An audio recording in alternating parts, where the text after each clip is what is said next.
Boa noite, shalom a todos. Mais uma vez aqui para tratar de um tema que nós já estamos nos últimos 2 domingos comentando sobre ele. E hoje é a terceira parte da live, cujo objetivo é falar quem foi Marcião de Sinop.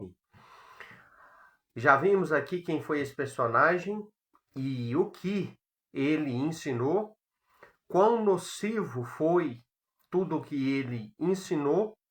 E por causa desses ensinos controversos, heréticos, ele ganhou o nome, o apelido de Príncipe de Satanás e teve ali então a sua exclusão da igreja na época.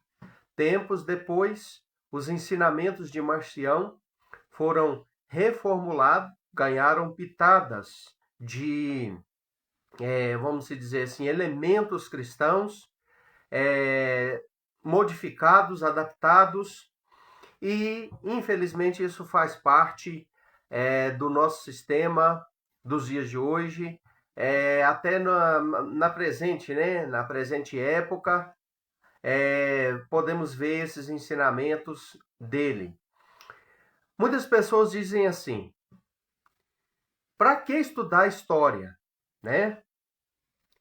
Eu postei esse vídeo em algum lugar que uma pessoa falou, né? Vamos nos ater apenas à palavra, vamos ficar com a Bíblia e vamos deixar essa questão de história de lado.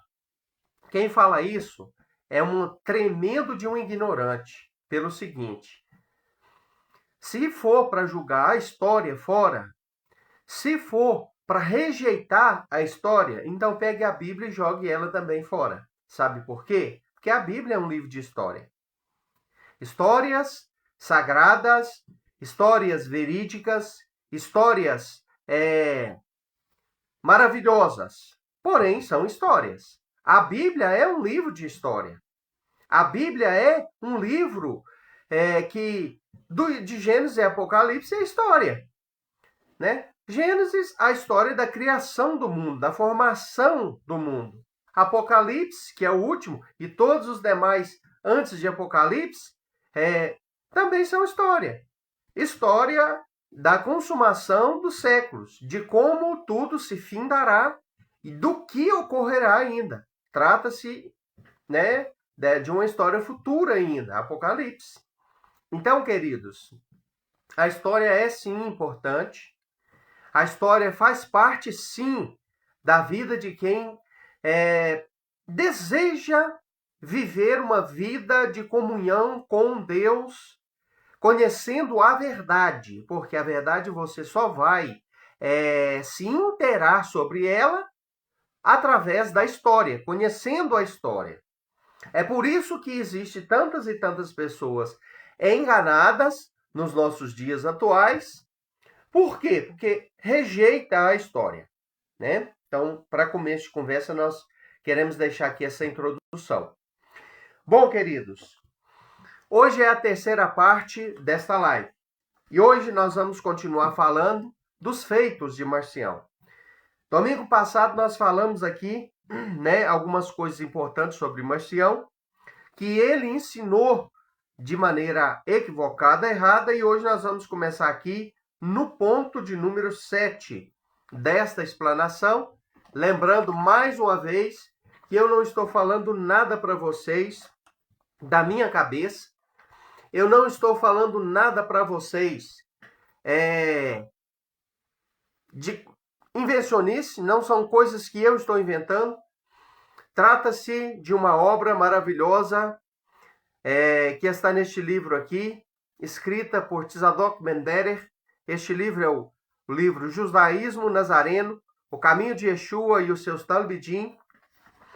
Então eu não estou inventando absolutamente nada. Quem escreveu este livro e todo o relato que eu estou narrando aqui nesses dias é um profundo estudioso das Sagradas Escrituras, um servo do Eterno, um judeu, um líder, né? Um rabino aqui do nosso Brasil, ele é um carioca, né? Ele é procurador da República, uma pessoa de grande capacidade e de grande preparação. Então, estou falando para vocês de coisas que realmente sucedem e de pessoas, né, que realmente conhecem para poder falar. Ponto 7 diz assim, vamos lá, vamos prosseguindo com este ensinamento. Para distinguir a obra do Deus amoroso em relação ao Deus cruel, Marcião dividiu as Escrituras em Velho Testamento e Antigo Testamento. Então, para você que às vezes está chegando agora, Marcião ensinou uma coisa terrível. O quê? Que existia dois deuses. Um Deus amoroso e um Deus cruel. O Deus amoroso agia no Antigo Testamento.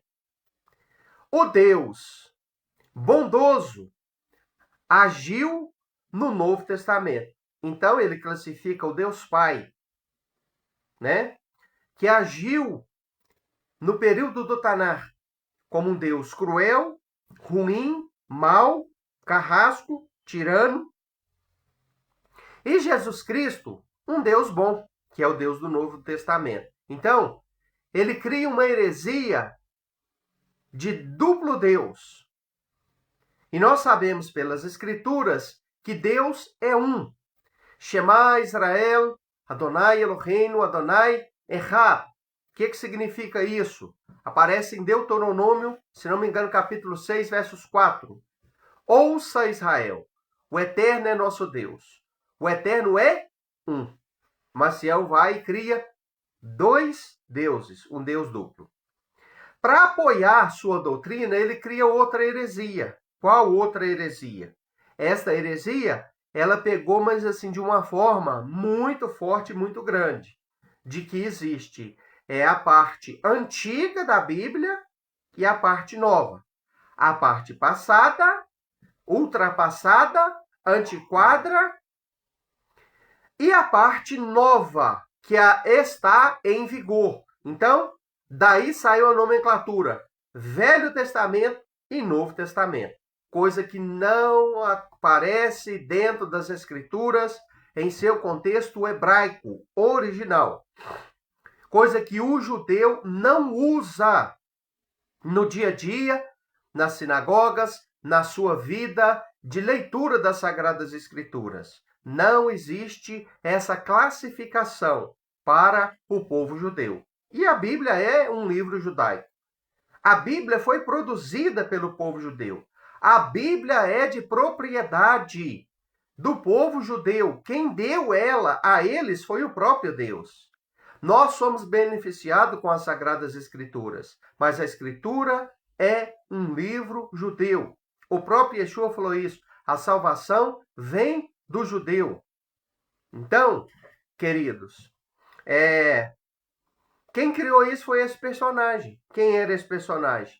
Simplesmente um pagão qualquer que se converte à fé oficializada de Roma, que é o cristianismo, e ali ele se transforma em um bispo e ele se vê no direito de mudar as coisas e de ensinar coisas que não tem nada a ver com a realidade da originalidade das Escrituras. E uma delas é essa, de que existe dois deuses e de que existe um Antigo e um Novo Testamento. Coisa que não existe na realidade, né? Então, ele criou isso. Ora, quem lê a Bíblia em hebraico sabe que não existe a palavra testamento. Não existe isso dentro da Bíblia. A palavra testamento, ela não aparece dentro das Escrituras em hipótese alguma.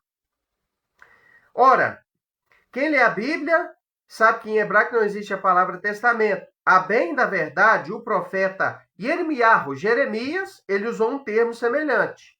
Usa a expressão Brit Hadashah, lá no capítulo de número 31, versículos 30 a 33. E o que significa essa expressão que aparece em Jeremias 31, 30 a 33? Brit Hadashah, lá está escrito, significa aliança renovada. aonde o profeta diz: dias virão em que renovarei a minha aliança com vós, e as escreverei não em tábuas de pedra, mas no coração de vocês em tábuas de carne. Então Deus, através de Jeremias, estava falando da renovação da aliança. E renovação de aliança, da aliança, dentro deste contexto, significa Brit Hadashah, ou seja, aliança renovada, renovação da aliança. Então, não existe este termo testamento, e muito menos essa nomenclatura antigo ou novo testamento dentro das escrituras. Então, isso foi uma invenção da cabeça de Marcião. Então, aparece o termo Brit Hadashah, que significa aliança renovada ou nova aliança, né? Então, não tem nada a ver com o Novo Testamento ou o Antigo Testamento. Com base nestes textos do profeta referido, deduz-se que Yeshua veio para escrever a Torá no coração de seus discípulos. Então, com base nestes textos, né, aonde Jeremias ele fala algo importante que eu quero até ler na íntegra aqui. Jeremias 31, a partir do versículo 30. Eis que estão chegando os dias que, diz Adonai, quando eu farei uma nova aliança. Então não tem nada a ver com o Novo Testamento. Nova aliança. Uma nova aliança com a casa de Israel e com a casa de Yehudá, com a casa de Judá. Ela não será como a aliança que fiz com os seus pais no dia em que os tomei pela mão e os tirei do Egito, porque eles violaram minha aliança, ainda que eu, de minha parte, tenha sido como um marido para eles, diz Adonai. Pois esta aliança que farei com a casa de Israel depois daqueles dias, diz Adonai. Porei a minha Torá dentro deles e a escreverei em seu coração, serei seu Deus, serei o Deus deles e eles serão o meu povo. Então, aqui Jeremias estava se referindo ao que Yeshua faria. Yeshua veio para tirar a palavra de Deus que estava imprimida, impregnada, escrita nas pedras, pergaminhos e papiros, dá uma nova vida a elas com um ensinamento correto, passando tais ensinamentos a um grupo que ele escolheu, de 12 talmidim.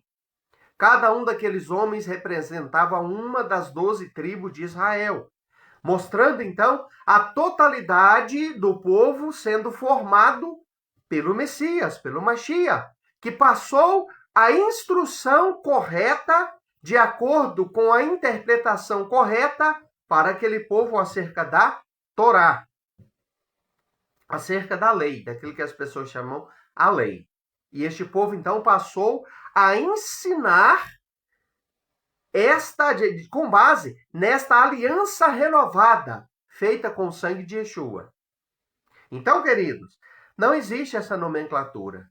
Essa nomenclatura veio para trazer confusão para a mente das pessoas. Antigo e Novo Testamento. Não existe isso. Continuando. Então, Yeshua veio para escrever a Torá no coração dos discípulos e não para abolir ela. Assim, o correto é usar a nomenclatura judaica, como que o judeu chama, então, aquilo que os cristãos chamam de Novo Testamento ou Antigo Testamento. O judeu chama de Tanar. Primeiras escrituras, né? Isso é, aquelas anteriores a Yeshua. Então, Tanar é uma junção que quer dizer Torá, né? Os escritos e os profetas. Então, Torá, os 5 primeiros livros. Os escritos, Ketuvim, os demais livros. E Navi, ou os profetas, da onde veio a sigla Tanakh, né? Torá, Navi, ou seja, profetas, e Tanakh, ou seja, no finalzinho ali aparece, né, os escritos. Então, Tanakh significa isso, é uma nomenclatura, é uma junção, como, por exemplo, uma sigla SUS, Sistema Único de Saúde. Tanakh é uma sigla também, né? Então, queridos, Tanakh, assim os judeus usam, né, a expressão Tanakh para se referir às primeiras escrituras, aquilo que vem antes de Yeshua. Agora, Brit Hadashah, o judeu usa, o judeu messiânico e nazareno, né? Porque o judeu ortodoxo, ele não faz uso do Novo Testamento, conforme o cristão diz, né? Brit Hadashah significa nova aliança, é aquilo que as pessoas chamam de Novo Testamento. Ou, como preferem alguns, Ketuvim Natzarim, que significa escritos dos nazarenos. Então, esta expressão Novo Testamento pode ser muito bem usada com a expressão Brit Hadashah, que significa aliança renovada, ou então Ketuvim Natzarim, que significa escrito dos nazarenos, que era assim que os seguidores de Yeshua eram chamados, lá no primeiro século, os Netzarim, ou seja, os nazarenos. Então, escritos nazarenos, que são os escritos produzidos pelos discípulos de Yeshua. Daí, Tanakh, ou Brit Hadashah, Ketuvim Natzarim, foram, em conjunto, o que conhecemos como a Bíblia, inexistindo superioridade de uma parte sobre a outra. Muito importante você entender isso. Na mente do judeu, servo de Yeshua, que crê que Yeshua é o Mashiach, então, no caso, judeu nazareno e messiânico, não existe superioridade do Tanakh em relação a Brit Hadashah e nem da Brit Hadashah em relação a Tanakh. Então, Tanakh e Brit Hadashah ou Ketuvim Natzarim têm o mesmo peso de, vamos dizer assim, igualdade. Não existe superioridade entre Tanakh e Brit Hadashah. Muito pelo contrário. Complemento. Podemos comparar da seguinte forma. Se a Bíblia fosse uma casa, nós poderíamos comparar a Torá, né, que são os 5 primeiros livros, como a base de tudo. O livro dos profetas e os demais escritos do Tanakh, aquilo que as pessoas chamam de Antigo Testamento, é as paredes e tudo demais que existe dentro de uma casa. Só que o que adianta uma casa com alicerce, com paredes, reboco, tudo mais, portas, banheiro pronto, tudo. Porém, sem o telhado. O que vem a ser o telhado da casa, que completa a casa e dá o toque final, complementando a casa? A Brit Hadashah. Os ensinos dos Ketuvim Natzarim, ou seja, daquilo que as pessoas chamam de um Novo Testamento. Então, o telhado complementa. E ele não é superior ao alicerce e às paredes. Da mesma forma, as paredes não são superior ao telhado e à base. Da mesma forma, a base também não é superior às paredes e ao telhado. Então, tudo se completa, se complementa. É bom você entender isso. Continuando. Daí, Tanakh e Brit Hadashah, que é do Vinatzarim, foram, em conjunto, o que conhecemos como a Bíblia Sagrada, não existindo superioridade sobre eles. Ponto 8º. Seguindo a linha de Inácio de Antioquia, porque Marcião era companheiro de Inácio de Antioquia. Marcião, ele deu continuidade ao que Inácio de Antioquia começou. E o que Inácio de Antioquia começou? Uma rebelião, uma cisão. uma divisão. Ele modificou o sistema que existia, que foi implantado pelo próprio Yeshua, aonde judeus de verdade serviam a Deus sem abrir mão de absolutamente nada que se praticava lá no Tanar. Naquela época ainda existia o templo, e você pode ver que até sacrifício, o apóstolo Paulo, em Atos 16, e a circuncisão foi praticada naquilo que as pessoas chamam, na época que as pessoas chamam de Novo Testamento. Você que é cristão, que acha que a circuncisão foi abolida, abra sua Bíblia em Atos 16 e leia, e veja Paulo levando Timóteo para fazer um voto, um sacrifício, uma oferenda e a circuncisão em Timóteo. E isso é naquilo que você chama de Novo Testamento, tá bom? Então, queridos, não existe esse negócio de que a lei foi abolida e de que existe essa divisão. Não existe. Yeshua ensinou de maneira correta e o grupo dos 12, juntamente com uma multidão de outros discípulos, porque os Shelichim eram os 12 apóstolos, né, que conhecemos como apóstolos. Era 12. É um grupo fechado de 12. 12 escolhidos, 12 preparados, 12 seguidores que ficavam 24 horas com Yeshua. Agora, existiam outros seguidores, discípulos, pessoas que seguiam a ele, mas que não era como os 12, não tinha aquele chamado dos 12 Shelichim, ou apóstolo. Então, queridos, Yeshua ensinou estes 12, e esses 12 saiu pelo mundo afora a pregar e ensinar aquilo que Yeshua ensinou e que de maneira nenhuma entrou em contradição com nada que foi ensinado dentro do Tanar. Porém, Inácio de Antioquia, que era um dos Nazarim, um dos discípulos seguidores de Yeshua, depois da morte do último dos apóstolos, ele faz então uma cisão e começa a ensinar coisas que não foi ensinado por Yeshua. Por exemplo, a abolição do Shabat, substituindo para o domingo. A questão de que a lei, a Torá, foi abolida. E agora estávamos no período da graça. Isso tudo foi iniciado por Inácio de Antioquia. Os costumes judaicos foi abandonado por Inácio de Antioquia e foi substituído por festas e costumes pagãos, e pagãos de todo tipo, de toda espécie, de todas as nações foram aderindo à fé de Inácio de Antioquia, que mais tarde foi oficializada por Flávio Constantino Valérios através do Concílio de Nicéia em 325, depois do nascimento de Yeshua.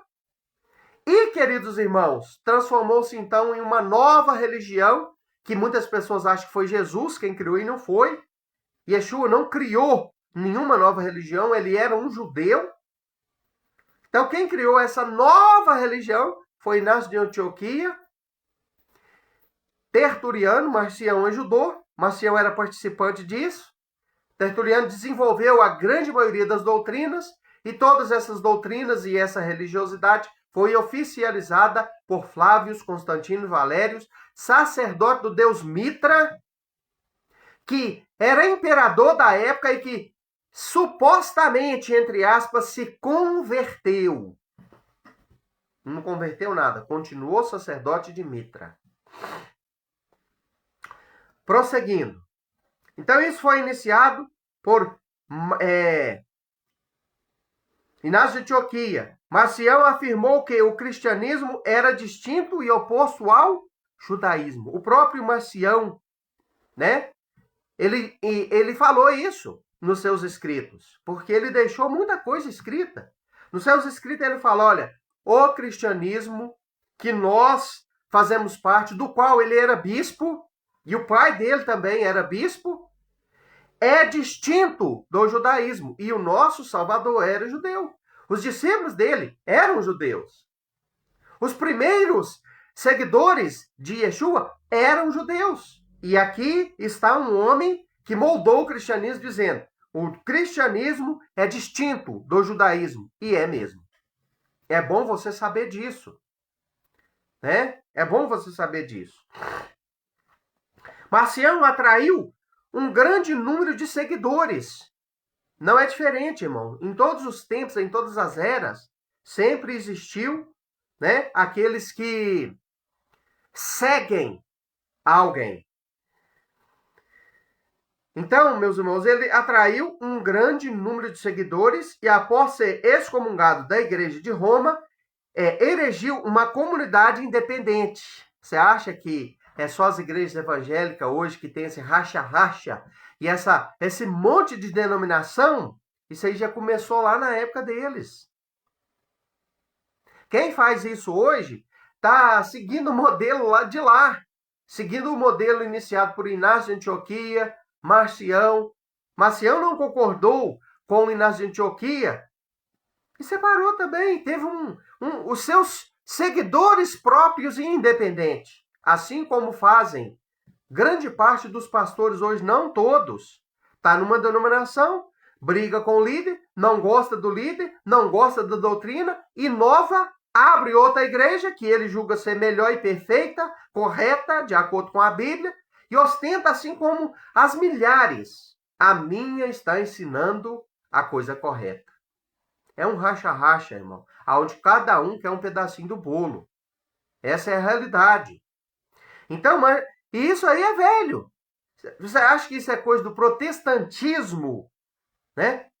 Das igrejas evangélicas de hoje? Isso aí é velho. Isso aí começou lá na época de Marcião, pouco tempo depois da morte dos apóstolos. Com a morte dos apóstolos começou isso. Entendeu? Então, queridos, é bom a gente entender isso. Talvez você pense assim, não, a história não vale nada. Vale sim, tá vendo? Se você tem mente aberta e está assistindo essa transmissão, você vai ver que é importante o que está sendo falado nessa transmissão. Continuando. A igreja de Marcião se expandiu com extrema força, alcançando multidões de pessoas, valendo destacar que seu movimento perdurou por muitos séculos. A igreja de Marcião, a comunidade independente, criada por Marcião, durou muitos séculos. Tá bom? Durou muitos séculos. Numerosos gentios, goim, se agarraram a Marcião, fugindo do Deus mau. Tá entendendo? O Deus fictício que ele criou na cabeça dele. Fugindo deste Deus mau, dos judeus. Então, vindo para onde? Vindo para adorar o Deus bom do Novo Testamento, chamado Jesus Cristo. Jesus Cristo. Numerosos gentios agarraram a doutrina de Marcião, o Criador dos céus e da terra, né? Conforme ele chamava aqui o Deus mau, né? Ele chamava o Deus Criador dos céus e da terra de o Deus mau. E o filho deste Deus Criador do céu e da terra, Jesus Cristo, é o Deus bom do Novo Testamento, que agora, na época dele, vigorava, reinava no lugar do Deus mal dos judeus. Essa era a teologia podre de Marcião. O ódio pelos israelitas, incluindo-se os nazarenos, ganhou um novo precursor. O povo judeu sempre teve um déspota que os odiou. Um déspota que os perseguiu. Uma hora eram os faraós, outra hora eram os Herodes, outra hora eram os reis, outra hora foi o líder do nazismo, outra hora foi Lenin, Stalin e outros. E aqui também temos, né, déspotas, vestido de paz da igreja, torcendo as palavras, os costumes e a tradição que Deus passou para um povo e ensinando heresias, que transformou-se na religião maior do planeta. Que é o quê? Que eles criaram? Cristianismo. Sinto muito em dizer essas palavras, mas é a verdade. Oculta por um sistema criado por eles mesmos. Porque se a verdade viesse à tona, não existia a possibilidade de criar um cristianismo, uma nova religião. Eles tinham que seguir o que foi posto por Deus, estabelecido pelo Eterno, vivido por Yeshua, seus talmidim, que não modificou nada da Torá. Mas eles ousaram mudar. Foi o que o apóstolo Paulo falou aos Efésios. Saiba que depois da minha partida penetrarão e infiltrarão no meio de vós lobos cruéis que não pouparão o rebanho, que mudarão a verdade de Deus em mentira. E ensinarão segundo seus próprios rudimentos. Foi o que Marcião, Inácio de Antioquia, Tertuliano, essa galera chamada de os pais da igreja fez. Continuando.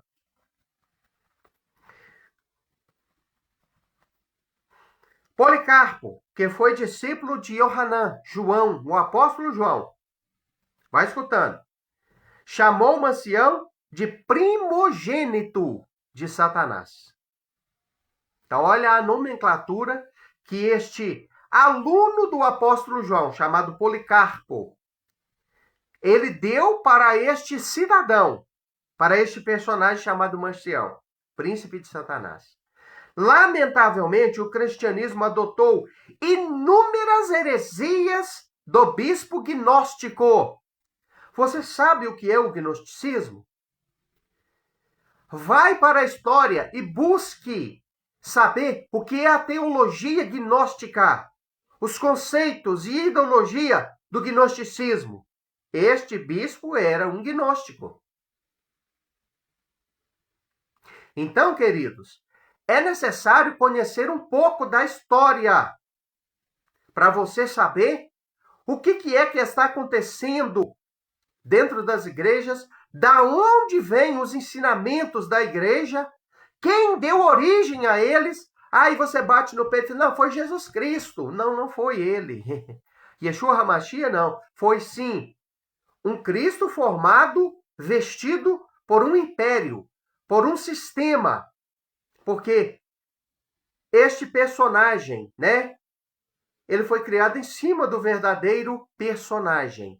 O verdadeiro Salvador, Filho de Deus, o Messias, é um hebreu, um judeu, praticante das tradições da Torá, da fé do povo hebreu, da fé do povo judeu, que viveu, nasceu, viveu e morreu como um judeu e foi ressuscitado como um judeu e vai voltar como um judeu, ensinou seus discípulos como um judeu, que tem um nome judaico, mas que teve suas doutrinas adaptadas, seu próprio nome alterado para caber na forma cristã. Então ele ganhou esse nome, Jesus Christi, que vai para o latim e depois é aportuguesado e vem, então, a ser conhecido como Jesus Cristo nos dias de hoje. Mas o israelita, judeu, Yeshua HaMashiach, o Filho de Deus, ele ensinou com base naquilo que existia na época para ensinar, a Torá. Ele é um judeu pleno, que não criou religião nenhuma. Para que criar uma outra expressão de fé, sendo que o próprio Deus passou a expressão de fé correta para o seu povo? E qual era essa expressão de fé que Deus passou para o seu povo? A fé hebraica, a fé israelita, a fé do povo judeu. Pronto, ponto final. Foi essa que lá no Sinai o próprio Deus passou para o seu povo. Então, este bispo era um agnóstico. Ademais, a teologia cristã lançou as sementes do marcionismo e colheu heresias ainda maiores. Até hoje o cristianismo, em sua base, quase totalidade, ensina as teses antibíblicas ensinadas por Marcião.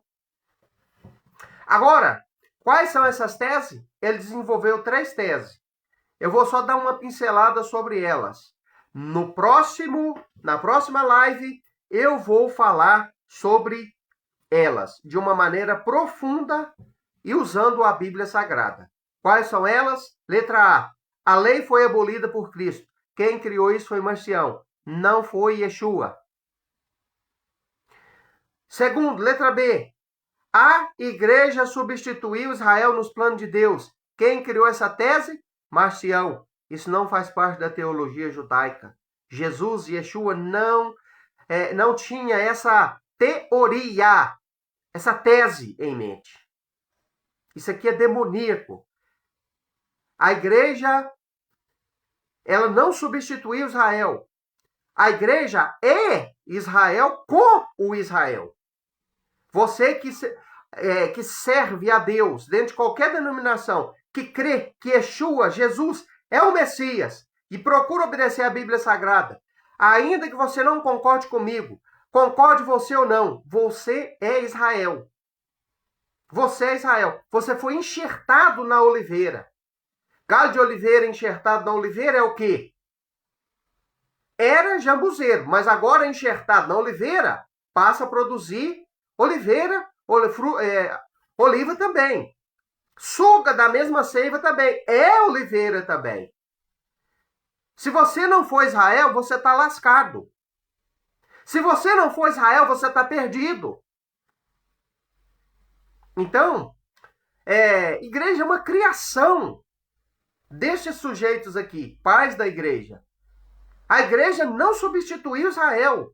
Israel era, é e será o povo eleito do Eterno. E nós só somos salvos porque tornamos Israel com o Mashiach, através do Mashiach, através de Yeshua. Vamos lá, para finalizar aqui. A letra C. Existe uma separação entre Velho e Antigo Testamento. É outra tese dele. Quem criou isso? Marcião. Então, vamos finalizar. Eu agradeço você que participou. Vou fazer uma oração breve e encerrar a live. Na próxima oportunidade, continuaremos com este tema. Bendito e eterno e Criador dos céus e da terra. Obrigado por essa oportunidade de estar aqui ministrando, pelas vidas que me escutaram, e que o Senhor possa alcançar inúmeras pessoas com essas verdades, em nome de Yeshua. Shalom, boa noite, e que as bênçãos do Eterno estejam sobre todos.